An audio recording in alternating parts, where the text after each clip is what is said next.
Welcome to 1337, the future of podcasted books. I'm Max, your host, diving into epic tales and hidden gems. And I'm Sophia, here to unpack the art of storytelling and the pages that move us. We're exploring novels, classics, and the craft behind the words. Today, we're diving deep into all those things that shape success. Yeah. You know, we've got all these excerpts that really make you think about how culture and history and just like the opportunities you get play such a big role. It's fascinating, right? Like we hear all these success stories. Yeah. And they're presented as like individual achievements. Right. But there's so much more to it. Oh, absolutely. Than meets the eye. Like, let's start with this small town, Roseto, Pennsylvania, right? Okay.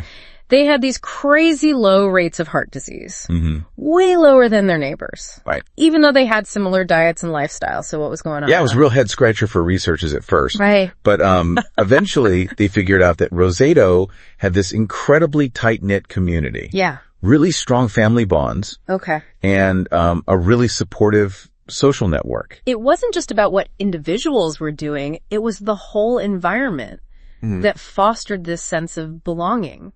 And that makes you think. Yeah. Like, how much do our social connections actually affect our health? Oh, absolutely. I think we often underestimate the power of community. Totally. To shape how our lives turn out. Okay, so let's switch gears a little bit and jump into Malcolm Gladwell's Outliers. Okay, yeah. He talks about this thing called the Matthew effect, where advantages that you get early on can just snowball into bigger and bigger opportunities. Yeah, like this cycle. Right. Where success keeps breeding more success. He uses the example of Canadian hockey players, right? Yeah, yeah. The ones born earlier in the year. They're bigger, more physically mature. Right, within their age group. So they get more attention from coaches. Yeah. More ice time.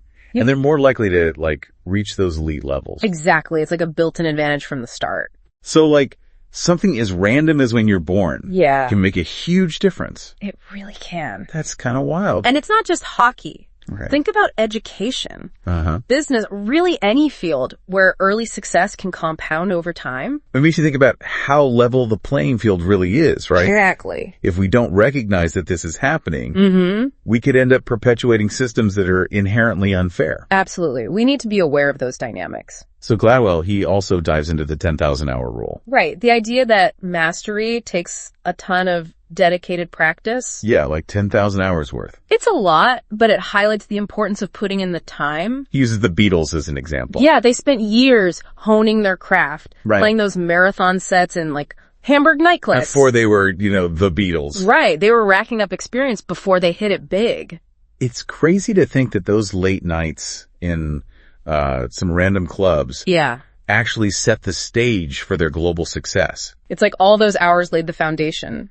So consistent effort, right? For sure. But it also makes you think, how many people can actually devote that much time to something? Yeah. Even if they have the talent and the passion. Not everyone has the resources, right? Exactly. It's a privilege to be able to put in those hours. So back to the idea that opportunity isn't always equal. Right. It's a huge factor. Speaking of which, this connection between, like, a pilot's cultural background and plane crashes. Yeah, that's a really interesting one. Really got me thinking. It turns out that cultures with high power distance indexes, or PDI, where there's this big emphasis on hierarchy and respecting authority, can actually hinder communication. Especially in high-stress situations. Exactly, like a cockpit. The example they use is the Avianca flight 052 crash. Right, a tragic one. The Colombian pilots, they came from a high PDI culture. So they used what's called mitigated speech. They were trying to be respectful. Avoid being too direct. But their warnings about low fuel, they got missed by the controllers. Because they weren't coming across as forcefully as they could have. It's a stark reminder that communication is more than just the words themselves, right? For sure. There's a whole layer of cultural context. And sometimes those differences can have huge consequences. Absolutely, especially in situations where clear communication is crucial. Okay, so moving on to a different cultural example. Okay. This link between rice cultivation and math skills. That's a fascinating one. So the idea is that rice farming is really demanding. Right, it takes incredible patience and planning. You have to understand these complex systems. Yeah, the whole cycle of planting, irrigating, harvesting. And those values. Yeah. Hard work, persistence, attention to detail. They seem to translate to better math performance. I actually looked at this. Yeah, there are studies that show A strong connection between kids from rice farming backgrounds and higher math scores. it's like those cultural values get passed down. Right. And influence how they think and learn. It's crazy to think that something like your ancestor's profession Yeah. can have an impact on your cognitive abilities. But it shows how deeply our cultural heritage shapes us. It really makes you wonder about all the other hidden advantages or disadvantages that different cultures might have. It's like we all come to the table with different strengths. This reminds me of another concept from the excerpts, concerted cultivation. Right. Annette Lareau's research on parenting styles. So middle-class families, they tend to use this concerted cultivation approach. Yeah, they're super involved in their kids' lives. Lots of structured activities. Encouraging them to question adults. To really advocate for themselves. Right. They're instilling this sense of entitlement. But not in a bad way. No, more like a belief in their ability to go after what they want.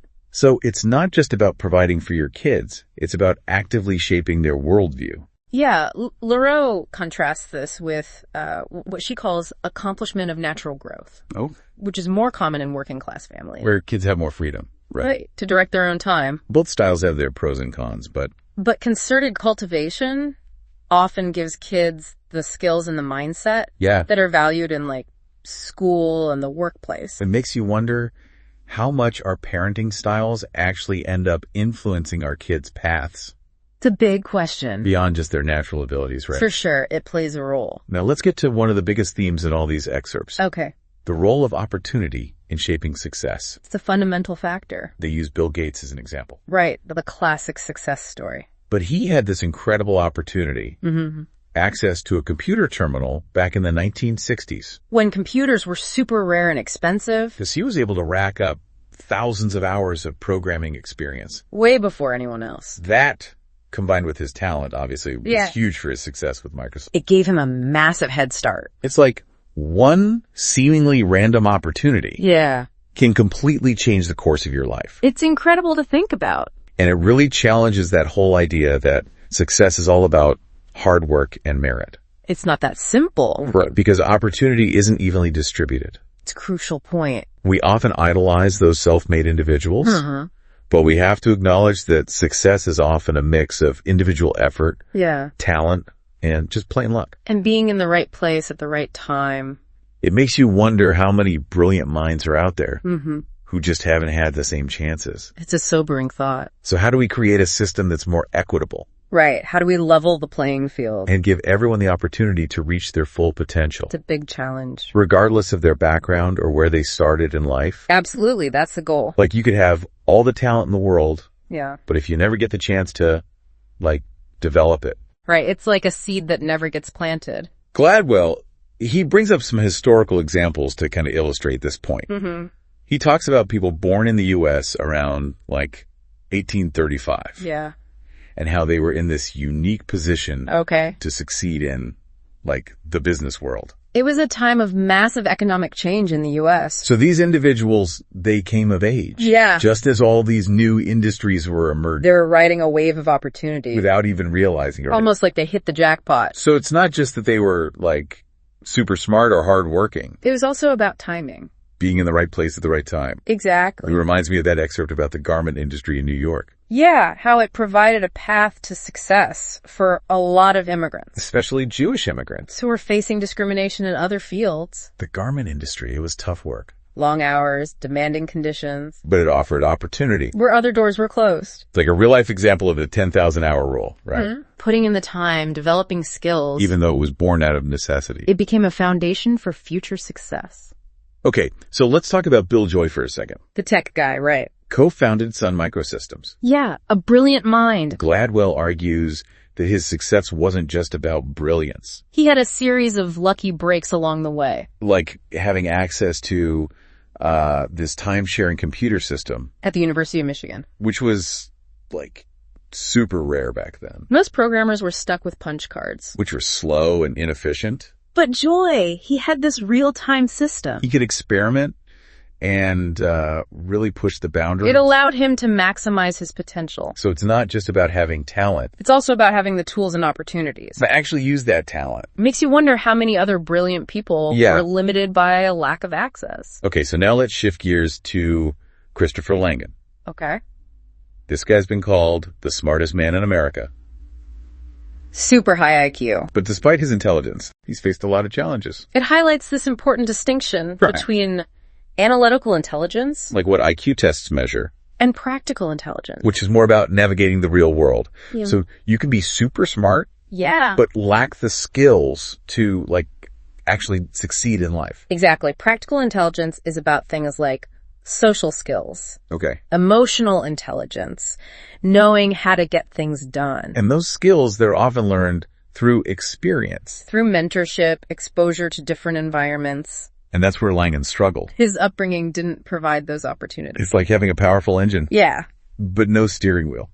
Okay, so now let's look at Joe Flom. Good lawyer, right. Yeah, co-founded that prestigious firm. Skadden? Arps?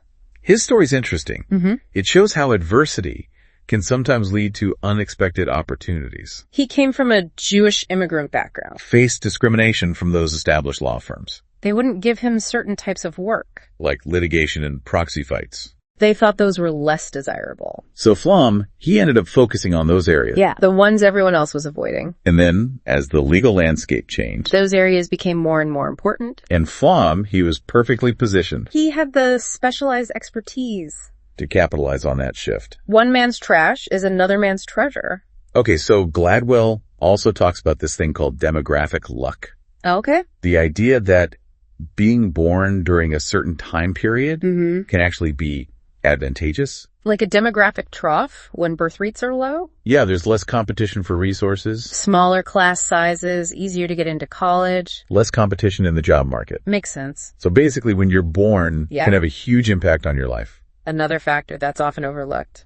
It challenges that whole idea of meritocracy. That we all have equal chances. Makes you think we should be taking these demographic trends into account. Yeah. When we're designing social policies. Absolutely. We need to create systems that are fair. Okay, so back to rice paddies and math skills. Right. The connection between culture and cognition. Rice farming, it's so demanding. Requires meticulous planning, sustained effort. You have to understand these complex systems. Yeah, it's a real mental workout. And those same qualities, they're important for math. Makes sense. And the excerpts, they point out this linguistic advantage too. The structure of number systems in some Asian languages. They're more logical and consistent. Which could make it easier for kids to learn math. So it's like our cultural heritage Yeah. can actually shape how we think. It's a fascinating idea. Makes you wonder about all the other hidden advantages. Or disadvantages. That different cultures might have. Absolutely. There's so much we don't know. Okay, so now let's talk about cultures with high power distance indexes. Where there's a strong emphasis on hierarchy. Gladwell, he argues that this can lead to communication problems. Especially in high-stress situations. Like in aviation. Right. He uses the Avianca Flight 052 crash as an example. Where the Colombian pilots, they used mitigated speech. They were trying to be respectful. Yeah. But their warnings about low fuel, they weren't direct enough. And the controllers, they missed the urgency. It's a reminder that cultural differences can have serious consequences. Especially when clear communication is vital. So it's important to understand those differences. And develop strategies to bridge those gaps. Okay, so let's get back to parenting styles. Okay. Gladwell talks about concerted cultivation. That middle-class parenting approach. Where parents are super involved in their kids' lives. Lots of structured activities, encouraging them to be assertive. And that sense of entitlement, it's not about being spoiled. It's about believing in your ability to advocate for yourself. LaRoe, she contrasts this with accomplishment of natural growth. Which is more common in working-class families. Where kids have more freedom to, explore their own interests. Both styles have their merits, but concerted cultivation often gives kids the skills that are valued in school and the workplace. So it's like, are we creating a system where certain parenting styles give kids an advantage? Regardless of their innate abilities. It's an important question. We need to examine those cultural differences. And figure out how to create a more equitable system. For kids from all backgrounds. Okay, so let's come back to this idea of opportunity. That underlying theme. We've seen how access to resources, historical timing, cultural legacies, and create advantages or disadvantages. And Gladwell, he says it's crucial to recognize these factors if we want to understand success. He's challenging that traditional story of the self-made individual. It's not always that simple. Success is often a combination of things. Individual effort, talent, and just plain luck. It's about acknowledging that role of chance. And timing. And all those unseen forces that shape our lives. That's a humbling thought. So how do we create a more equitable society? Right, where everyone has a chance to thrive. Not just those who lucky enough to have the right opportunities. It's about leveling the playing field. Making sure everyone has a fair shot at success. Yeah. It really makes you think about how much is actually within our control, right? Absolutely. There's this interplay between individual effort and the systems we operate in. Okay, so before we wrap up, I want to touch on one more example that connects culture and success. Okay. The whole rice paddy farming thing. Right. How those demanding conditions seem to shape a certain work ethic. And even cognitive abilities. They're pretty wild. Rice cultivation, it requires so much dedication, precision, understanding of these intricate systems. Yeah, it's not just about planting and harvesting. There's so much more to it. You got to manage water levels, timing. It's a whole art form. It really is. And those qualities like the diligence, persistence, attention to detail. They seem to transfer over to other areas. Like math. Exactly. The excerpts mention some study. Showing a correlation. Yeah, between students from rice farming backgrounds. And higher math scores. It's like those cultural values. Passed down through generations. Actually have an impact on cognitive abilities. It's fascinating. It shows how much our cultural heritage shapes us. In ways we might not even realize. Makes you think, right? Yeah, about all the subtle influences that shape who we are. Okay, so let's shift gears for a minute. Okay. Gladwell also talks about meaningful work. Right, finding fulfillment in what we do. He argues that work that gives you autonomy, complexity, and a connection between your effort and the reward is more satisfying in the long run. It's not just about getting a paycheck. It's about feeling a sense of purpose. Like you're actually making a difference. He uses the garment industry as an example. Oh, okay. Even though the work was tough, it offered a degree of autonomy. Okay. You could see the direct results of your hard work. Like the harder you worked, the more you produce. And that sense of accomplishment. It can be a powerful motivator. So finding meaning in what we do is important for our overall well-being. Okay, so as we wrap up this deep dive into success, what are some key takeaways for our listeners? I think it's clear that success isn't this simple formula. Right. It's not just about hard work or talent. It's way more nuanced than that. We're all products of our environment. Our culture, the opportunities we get. And recognizing that is crucial. If we want to create a more equitable world where everyone has the chance to succeed, you have to challenge those traditional narratives about the self-made person. And acknowledge that systemic factors play a huge role. It's about understanding those hidden advantages and disadvantages. And working to level the playing field. So that everyone has a fair shot. Regardless of their background. Well said. Thanks. This deep dive has given us all a lot to think about. It really has. And hopefully inspired some ideas about how we can create a more just and equitable society. That's the goal. For anyone who wants to explore these ideas further, be sure to visit us at 1337podcast.com. We've got tons of resources and discussions there. Thank you for joining us on this enlightening adventure. It's been a pleasure. Thank you, and see you next time. Strength and honor. I am Spartacus. Thanks for watching. Tap into 1337podcast.com.